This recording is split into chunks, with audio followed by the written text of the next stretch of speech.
So I remember, I want to say it was back in 2008, right after the housing crash or the housing bubble.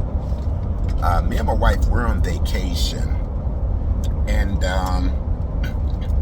I saw an email that at the time I was working for Starbucks Coffee Company, and I saw in the email that there was a mandatory conference call company-wide. Now, mind you, Starbucks stock had plummeted from splitting 2 times, sometimes twice in a year, and splitting, 4 times over a 5-year period, give or take. And so, needless to say, I made a lot of money when I was with that company. Nevertheless, it's time to come back from vacation. I get on this conference call, and Starbucks announced that they were going to be closing 700 stores. And so then at that time, I was a regional manager for licensed stores, about 230 locations spread over about 4 states.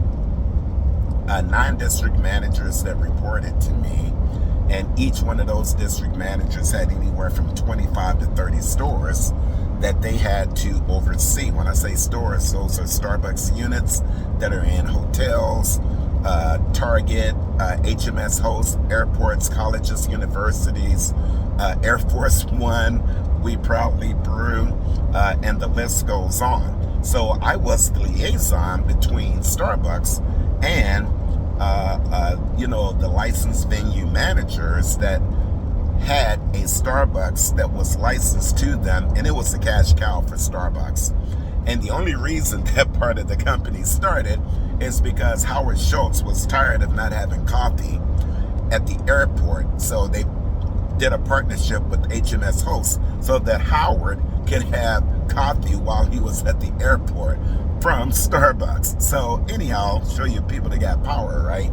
And then it just morphed into this huge, corporate entity or division of Starbucks. So this is not about Starbucks. This is about my journey that got me to where I'm at right now. So got back, come to find out my position was eliminated as a regional manager because it was actually an extra layer within the company. So they started cutting back on the head count because that's one of the highest controllables you can do in a business model is when you are not meeting your budgeted sales and you're a negative comps over the previous year, then the easiest thing to cut first is head count. Because that is a controllable. So you can lay them off legally, and that's what they did. They did offer me to go up to upstate New York, and I said no. And they did offer me to relocate to Memphis, Tennessee, and I said no. So I took my severance, and I left the company. That's when I was trying to figure out, it was the first time I had ever been unemployed in my entire life. And so I was trying to figure out what I was going to do next. So I wanted to get a franchise, and I tried to get a franchise, had some inside tracks with Chick-fil-A, and that was like trying to break into Fort Knox, okay? So that didn't work out. Then I looked at Five Guys Burgers and Fries. I looked at Boulevard Burgers, Boardwalk Burgers. That's what it is. Boardwalk Burgers and Fries. And so even those franchises wanted me to have a huge amount of money in the bank as far as my net worth. And so I couldn't do that, but I did know that I wanted to be in business for myself. So here I am reading through, Success Magazine, and in the back of Success Magazine, there are always, business opportunities in the classifieds, right? Back in the day when everything wasn't online. And so I saw this one ad that said, a tile and grout floor restoration service to where you can, utilize this, fancy steam machine equipment that cleans carpets and hard surface cleaning and restoration. That's why if you've seen some of my videos, you will see Looney's Tile and Grout Restoration, because that's how my company started, was just cleaning talent grout floors with me, myself, and I. Well, as I started doing that business model in clients' homes, because I could not do it commercially because my outfit was just one guy in a truck and that was me, then I started going into residential, cleaning, talent grout floors for clients in their kitchens and bathrooms. So as I was in the clients' homes cleaning, doing floor cleaning and restoration, they actually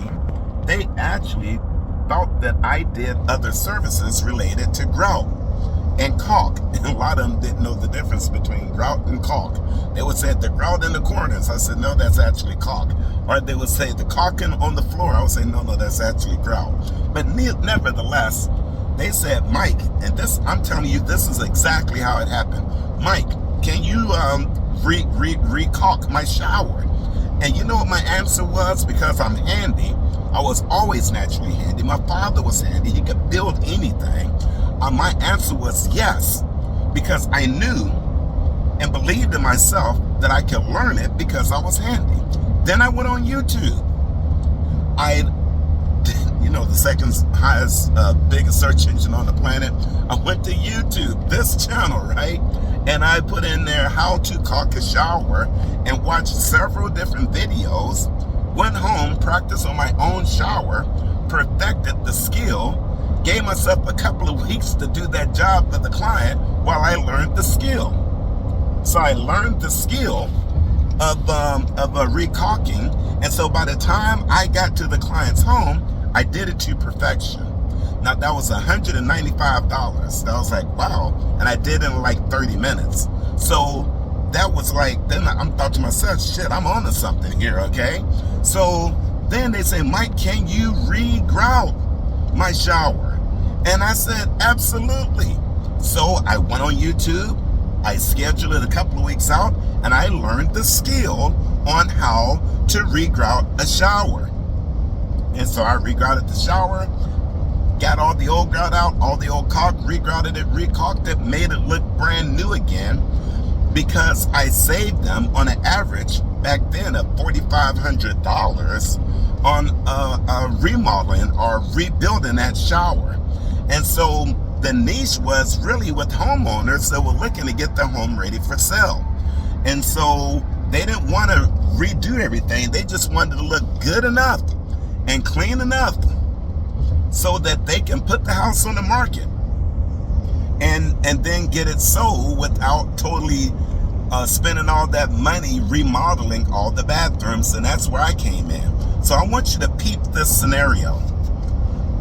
Why would not a client pay you $650, $550, and now 15 years ago I was charging $495 and was getting it all day long, okay? Now today, 15 years later, I charge $650 and can still get it all day long. Because here's the deal. If you were getting ready to put your home on the market for sale, would you want to spend in this day and time $5,500 to rebuild that shower because it's nasty, it's grimy, it's got the caulk is filling in it, the grout is missing in it or what have you, and it's just nasty, or would you rather pay someone $650 to make it look brand new again for a fraction of, here's the deal, would you trade $650 to save $5,000? Now, I already know the answer to that question. And the answer is yes, you would pay someone to get that thing looking brand new again and save yourself $5,000. And you know the answer is yes. So that's how this business model was born.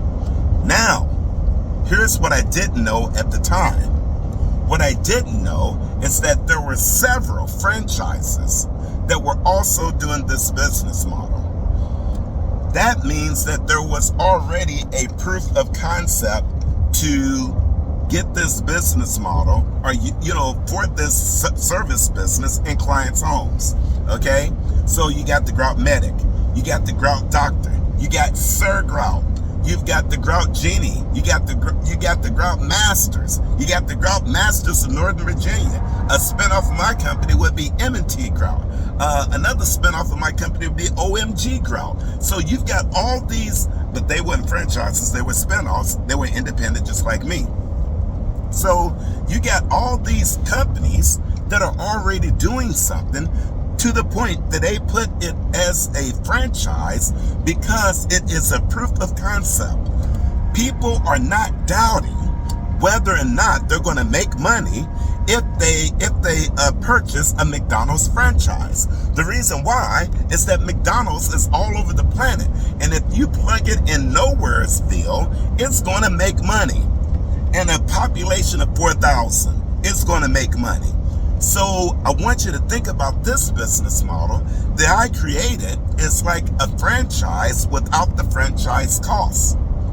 Now, people think, well, that's going to be at least $20,000 because the lowest entry franchise in this arena would be the Grout Doctor, and it averages about 60 to 80 grand to get started.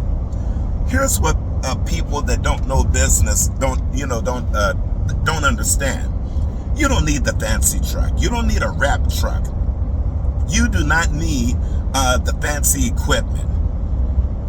I paid 50 grand to get started with my business, with that floor cleaning business. I didn't need all that fancy stuff. 4 years later, I sold all that equipment trying to get my money back, because come to find out, all I needed was the same scrub brush that I used to get ready for that big machine. All I needed was the same chemicals, and all I needed was a wet vac and some elbow grease, which I needed with the big equipment anyway, and it ended up being a $50,000 sophisticated mop. So the client could care less if I showed up with a bucket and a wet vac, okay, with cleaning chemicals and a scrub brush. They were not looking outside and say, hey, you know what, wait, whoa. Wait a minute, you don't have a wrap truck. No, they ain't asking them questions. Wait a minute, where's your steam machine? No, they're only concerned with the desired result. And hindsight 2020, guys, I could have saved a ton of money, but I've got no regrets. So that's a little bit of the back end on how this company, my company, Looney's Tile now, because now we done morphed into a bathroom, kitchen, and basement remodeling company, but our core service is still, the small jobs, which is tile and grout cleaning and restoration, okay, the regrout and recaulking, clean, color seal, things like that. So again, just wanted to share with you guys how I got started, the story behind it, and that it is a business model that is in high demand, and you can save clients a ton of money. I've got a free guide that's in my bio under my YouTube profile, and I've got an email address if you want to email me or what have you. And I've got a free guide. Guys, check it out. Look at the business model. You would be surprised how very extremely low the startup cost is. So if you'd like to learn more, click the link in the bio. My name is Mike with the Grout Business Blueprint.